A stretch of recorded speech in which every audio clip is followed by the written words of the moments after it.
जोहार। जोहार। आज हम एक ऐसी कहानी की गहराइयों में उतर रहे हैं जो सह्याद्री की पहाड़ियों में पत्थरों और रेल की पटरियों के नीचे कहीं दबी हुई है। हाँ, ये कहानी है भोरघाट रेलवे लाइन के बनने की। लेकिन इसे हम सिर्फ इंजीनियरिंग के नजरिए से नहीं देखेंगे। हम इसे उन लोगों की आंखों से, उनकी यादों से समझने की कोशिश करेंगे जिनकी जिंदगी इस बड़े प्रोजेक्ट ने हमेशा के लिए बदल दी। बिल्कुल, यानी यहाँ के आदिवासी समुदाय। हमारे पास जो स्रोत है, द सह्याद्री हिल स्पीक, वो सीधा उन्हीं की आवाज है, उनकी स्मृति है। तो हमारा मकसद क्या है? सिर्फ इतिहास बताना? नहीं, सिर्फ वो नहीं, मकसद है उस वैकल्पिक कहानी को सामने लाना जिसे अक्सर एक इंजीनियरिंग का चमत्कार कहा जाता है। उसके पीछे का जो मानवीय अनुभव है, जो कीमत चुकाई गई, उसको समझना। हाँ, जैसा सह्याद्री के लोग इसे याद करते हैं। बिल्कुल, ये देखना कि कैसे एक तरफ जो तरक्की की कहानी है, वो दूसरी तरफ से जमीन छीन जाने की, पहचान खोने की कहानी बन जाती है। तो चलिए थोड़ा पीछे चलते हैं। अंग्रेजों के आने से पहले ये पहाड़ कैसे थे? मतलब स्रोत क्या बताता है? स्रोत याद दिलाता है कि ये सिर्फ चट्टाने और पेड़ पौधे नहीं थे। यहाँ के आदिवासी समुदायों के लिए तो ये जीवित थे। जीवित कैसे? उनकी माँ का आंचल जैसे। वो पूछते थे इन्हें, इनके साथ जीते थे। ये उनकी आस्था का, उनकी पहचान का केंद्र थे। और फिर अंग्रेज आए? हाँ, और उनकी नजर पड़ी इन पहाड़ों पर। लेकिन उन्हें ये पहाड़ पवित्र नहीं दिखे। उन्हें क्या दिखा? उन्हें दिखी एक रुकावट। अपने साम्राज्य के रास्ते में, अपने व्यापार के रास्ते में, एक ऐसी चीज जिसे हटाना जरूरी था या जिसे भेदना जरूरी था। और इस जरूरत की सबसे बड़ी वजह? वो थी कपास। सफेद सोना कहते थे उसे। अच्छा, कपास। मैनचेस्टर की मिलों के लिए। हाँ बिल्कुल, इंग्लैंड की कपड़ा मिलों को भारी मात्रा में कपास चाहिए था, और बंबई का बंदरगाह जहां से ये कपास इंग्लैंड जाता था, और दक्कन के वो इलाके जहां कपास उगता था। उनके बीच में दीवार जैसे खाड़े थे ये सह्याद्री पहाड़। खासकर वो भोर घाट वाला हिस्सा, खपोली और खंडाला के बीच। बहुत मुश्किल रास्ता था वो। तो उन्हें एक पक्का रास्ता चाहिए था। हाँ, एक स्थायी भरोसेमंद रास्ता, एक रेलवे लाइन। उनके लिए तो ये तरक्की थी। बम्बई को पूना से जोड़ना, फिर आगे कलकत्ता, मद्रास, दिल्ली तक। बिल्कुल, व्यापार के लिए, अपनी सेना को जल्दी इधर उधर ले जाने के लिए, साम्राज्य पर पकड़ मजबूत करने के लिए, उनकी नजर में तो ये प्रगति ही थी। लेकिन यहाँ के लोगों के लिए स्रोत क्या कहता है? स्रोत बार बार यही बताता है कि यहाँ के मूल निवासियों के लिए ये प्रगति नहीं थी। ये उनकी दुनिया पर एक तरह का हमला था। विकास के नाम पर कब्जा। कुछ ऐसा ही। और ये भावना अचानक नहीं आई थी। इसका एक संदर्भ है। हाँ बिल्कुल। भोरघाट पर काम शुरू होने से ठीक पहले पूरब में एक बहुत बड़ी घटना हुई थी 1855 में। संथाल हूल। हाँ, संथाल हूल। आज के झारखंड और बंगाल के जंगलों में संथाल समुदाय ने अंग्रेजी हुकूमत और जमींदारों महाजनों के खिलाफ एक जबरदस्त संग्राम छेड़ा था। और स्रोत इसे कोई छोटा मोटा झगड़ा नहीं मानता, वो इसे भारत का पहला उपनिवेश विरोधी महासंग्राम कहता है। Great war of dignity. पहला उपनिवेश विरोधी महासंग्राम, ये बहुत बड़ी बात है। हाँ, ये दिखाता है कि इस धरती के लोग अपने जंगल, जमीन, अपने सम्मान के लिए लड़ने को तैयार थे। वो आसानी से हार नहीं मानने वाले थे। और इसकी गूंज यहाँ सह्याद्री तक भी पहुंची। कहीं ना कहीं हाँ, उस चेतना की, उस प्रतिरोध की भावना की गूंज जरूर पहुंची होगी। ये उस माहौल को समझने में मदद करता है जिसमें भोरघाट का काम शुरू हुआ। ये याद दिलाता है कि विरोध की एक पृष्ठभूमि पहले से मौजूद थी। तो इस माहौल में 1852 में ग्रेट इंडियन पेनिनसुलर रेलवे ने ये काम हाथ में लिया, भोरघाट पर लाइन बनाना। बहुत बड़ा काम था ये, लगभग असंभव जैसा। इंजीनियर थे जेम्स जॉन बर्कले। उन्होंने 4 साल लगाए सिर्फ सर्वे करने में, नक्शे बनाने में। सोचिए जरा, 4 साल जंगलों में घूमना, उन पहाड़ों को नापना जिन्हें लोग अपनी माँ मानते थे। स्रोत इसे सिर्फ एक तकनीकी काम नहीं बल्कि उस धरती पर निशान लगाने जैसा बताता है। और जो प्लान बना वो तो हैरान करने वाला था। सीधी चढ़ाई। हाँ, खड़ी ढलानें, फिर 25 सुरंगें खोदनी थीं। उस जमाने में पहाड़ों को इस तरह काटना, बाप रे। 8 बड़े पुल। और सबसे बड़ी बात, लगभग 5 करोड़ 40 लाख घन फीट सख्त चट्टान को काटना और हटाना था। बेसॉल्ट की चट्टानें हैं वो, बहुत कठोर। इसमें एक रिवर्सिंग स्टेशन का भी जिक्र आता है। ये क्या था? वो उस टाइम की इंजीनियरिंग का एक नायाब नमूना था। ढलान इतनी सीधी थी कि ट्रेन सीधी ऊपर जा ही नहीं सकती थी। अच्छा, तो फिर? तो रिवर्सिंग स्टेशन पर ट्रेन पहले पीछे जाती थी, एक दूसरी पटरी पर, फिर वहां से एंगल बदलकर आगे की चढ़ाई करती थी, जिगजैग जैसा। कमाल है। ये दिखाता है कि रास्ता कितना मुश्किल था। बिल्कुल। अंग्रेजों के लिए ये अपनी इंजीनियरिंग ताकत दिखाने का मौका था, प्रकृति पर जीत पाने जैसा थी। हर कटता पेड़, हर बदलती धारा, हर टूटती चट्टान उनकी आस्था पर चोट थी। और फिर जनवरी 1856 में पहला हथौड़ा चला। पहाड़ों की शांति भंग हो गई। और फिर जो शुरू हुआ वो एक भयानक त्रासदी थी। हजारों लाखों मजदूर, कहाँ से आए थे ये लोग? आसपास के गांवों के आदिवासी थे और बहुत से लोग दूर दराज से भी लाए गए थे।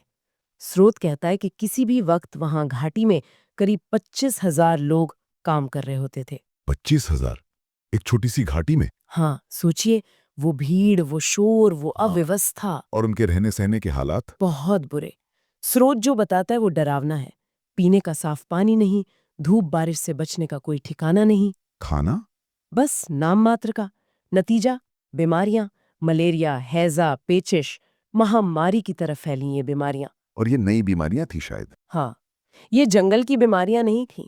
ये भीड़ भाड़ वाले गंदे कैंपों की देन थीं। आदिवासियों की जड़ी बूटियां शायद इनके आगे बेअसर थीं। और काम के खतरे? वो तो अनगिनत थे। चट्टानों पर छेद करने वाले मजदूर रस्सियों से लटक कर काम करते थे।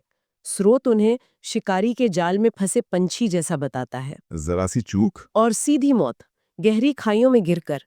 फिर ब्लास्टिंग होती थी चट्टानें तोड़ने के लिए, उसमें भी जाने जाती थीं। ऊपर से पत्थर गिरना, सुरंगें धंसना। जमीन खिसकना, ऐसा लगता था मानो पहाड़ खुद बदला ले रहे हों। और यहीं पर वो आंकड़ा आता है जो स्रोत बताता है, सरकारी नहीं बल्कि लोगों की याद वाला। हाँ, आदिवासियों की स्मृति में बसी संख्या।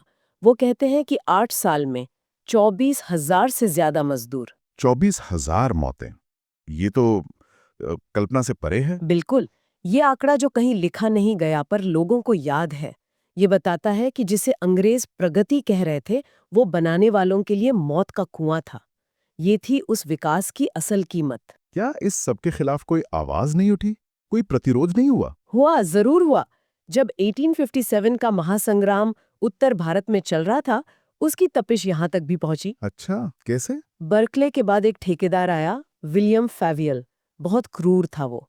मजदूरों को कोड़े मारता, भूखा रखता, मजदूरी रोक लेता। तो मजदूरों ने क्या किया? 1857 की खबरों से शायद उन्हें हिम्मत मिली। उन्होंने काम बंद कर दिया। काम बंद कर दिया? हाँ, लाठियां, पत्थर लेके जमा हो गए। उनकी मांग सीधी थी, ठीक से मजदूरी दो और इंसानों जैसा बर्ताव करो। उन्होंने घेराव भी किया शायद। हाँ, अंग्रेज अफसरों के तंबू घेर लिए। ये कोई बड़ा राजनीतिक संग्राम भले न हो, पर ये उन हजारों लोगों का अपनी इज्जत के लिए खड़ा होना था। इसमें भी संथाल हूल और 1857 वाली भावना दिखती है, अन्याय के खिलाफ उठ खड़े होने की। अंग्रेजों ने क्या किया? वही जो वो करते थे, दमन। गिरफ्तारियां हुई, गोलियां चली। एक यूरोपियन, मिस्टर करन, उसकी लाश मिली, गोली लगी हुई। फिर क्या हुआ? जांच हुई और फेवियल को हटा दिया गया, लेकिन जख्म तो रह गए। शोषण का डर बना रहा।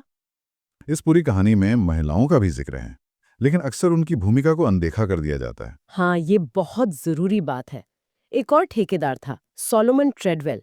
वो हैजे से मर गया, तो उसकी पत्नी एलिस ट्रेडवेल, उसने काम संभाला। अंग्रेजी इतिहास में उसे बड़ी बहादुर महिला बताया जाता है, जिसने ढलान का काम पूरा करवाया। लेकिन स्रोत एक अलग कहानी बताता है ना? हाँ, स्रोत हमें याद दिलाता है उन हजारों, लाखों गुमनाम आदिवासी महिलाओं की, जो अपने पतियों, अपने भाइयों के साथ वहां खट रही थी। उन्होंने क्या किया? उन्होंने अपने हाथों से मिट्टी खोदी, सिर पर पत्थर ढोए, बीमारों की देखभाल की और अपनी आंखों के सामने अपने बच्चों को भूख और बीमारी से मरते देखा। उफ। वो इस रेलवे की असली अनदेखी बुनियाद थीं, पर उनका नाम किसी सरकारी रिकॉर्ड में, किसी इतिहास की किताब में नहीं है। एलिस ट्रेडवेल की कहानी के बरक्स, जब हम इन अनगिनत औरतों के चुपचाप बलिदान को देखते हैं, तो तस्वीर ज्यादा साफ होती है। और फिर आखिरकार 1863 में ये लाइन पूरी हो गई। हाँ, लगभग 42,000 मजदूरों को काम पर लगाने के बाद। अंग्रेजों ने जश्न मनाया होगा, जाहिर है। बहुत बड़ा जश्न मनाया खंडाला में। बंबई के गवर्नर थे सर बाटले फ्रेरे। उन्होंने भाषण दिया, कहा कि देखो, ब्रिटिश राज ने भारत को बैलगाड़ियों के देश से भाप इंजन के युग में पहुंचा दिया। बड़ी तरक्की की बातें। लेकिन क्या उन लोगों का जिक्र किया जिन्होंने इसे बनाया, जिनकी जानें गईं? नहीं, बिल्कुल नहीं। उनके भाषणों में, उनके रिकॉर्ड्स में उन 24,000 से ज्यादा मजदूरों का कोई जिक्र नहीं था। उन आदिवासियों का जिक्र नहीं था जिनकी दुनिया उजड़ गई। सिर्फ इंजीनियरों की तारीफ। हाँ, अंग्रेज इंजीनियरों की तारीफ हुई, उनकी तकनीक की बड़ाई हुई, पर जिन भारतीय हाथों ने ये सब मुमकिन किया, उन्हें भुला दिया गया। एक तरफ जीत का जश्न, दूसरी तरफ इंसानी त्रासदी पर चुप्पी। ये फर्क तो साफ दिखता है। और क्या अंग्रेजों को ये पता नहीं था कि ये रेलवे सिर्फ व्यापार के लिए नहीं बल्कि साम्राज्य के लिए ज्यादा जरूरी है? वो बहुत अच्छे से जानते थे। स्रोत एक मजेदार बात बताता है। कई साल बाद 1899 में उनके ये एक सरकारी जर्नल में लिखा गया कि रेलवे, नहरें और बंदरगाह जो हैं, हाँ। वो असल में फौजी ताकत से भी ज्यादा असरदार और स्थायी जीत के हथियार हैं। अरे, मतलब आदिवासियों का जो डर था वो सही था, ये उनके फायदे के लिए नहीं था। उनके लिए तो ये शुरू से ही साफ था। ये लाइन उन्हें और उनके जंगल जमीन को साम्राज्य से और कसकर बांधने का जरिया था। एक इतिहासकार है एएन केयर, स्रोत में उनका जिक्र है। हाँ। उन्होंने क्या कहा? पीड़ा, हिम्मत, वीरता, क्रूरता, भ्रष्टाचार और विजय की कहानी कहा है। विजय? पर किसकी विजय? यही तो सवाल है। सह्याद्री के मूल निवासियों के लिए तो ये अपनी जमीन से, अपनी जड़ों से उखड़ने की कहानी थी। वक्त गुजरा, तकनीक बदली, वो रिवर्सिंग स्टेशन बंद हो गया, हाँ, 1929 में। बिजली के इंजन आ गए। फिर 1930 में डेक्कन क्वीन शुरू हुई। बिल्कुल, उसी रास्ते पर जहां हजारों जानें गई थीं। फिर 2002 में एक्सप्रेसवे भी बन गया। गाड़ियां बदल गईं, रफ्तार बदल गई। लेकिन रास्ता तो वही है। आज भी उसी पुरानी धरती से गुजरता है और स्रोत कहता है कि आदिवासी आवाज आज भी वहां गूंजती है। क्या कहती है वो आवाज? वो आज के यात्रियों को याद दिलाती है, जो शायद आराम से खिड़की से बाहर देख रहे हो। उन्हें बताती है उन 24,000 को याद रखना जो घर नहीं लौटे। उन औरतों को याद रखना। हाँ, जिन्होंने पत्थर भी ढोए और दुख भी। उन बच्चों को याद रखना जिनकी जिंदगी शुरू होने से पहले ही खत्म हो गई। और ये भी कि संताल हूल और भोरघाट का मजदूर प्रतिवाद। ये एक ही सच्चाई की अलग अलग आवाजें थीं कि आदिवासी समुदाय अन्याय के सामने चुप नहीं रहेंगे। स्रोत में एक बात और कही गई है, सफेद सोना और आदिवासी शरीरों की अटूट शक्ति। हाँ, ये बहुत गहरी बात है। अंग्रेज कपास के लिए आए थे, लेकिन उन्होंने यहाँ एक और चीज का खनन किया, इंसानों की सहन शक्ति का। उसे निचोड़ा, इस्तेमाल किया और फिर भुला दिया। तो आज भी जब ट्रेन उस रास्ते से गुजरती है, जब हॉर्न बजता है, तो वो सिर्फ इंजन की आवाज नहीं है। स्रोत कहता है उसमें पुरखों की आवाजें भी शामिल हैं। वो आवाजें दबी नहीं है। वो क्या याद दिलाती हैं? वो याद दिलाती हैं कि अगर विकास की नींव खून और आंसुओं पर रखी जाए तो वो सच्ची तरक्की नहीं है। सह्याद्री के आदिवासी आज भी वही हैं, अपने जंगलों, पहाड़ों के लिए लड़ रहे हैं, गीत गा रहे हैं। रेलवे भी है और वो भी हैं।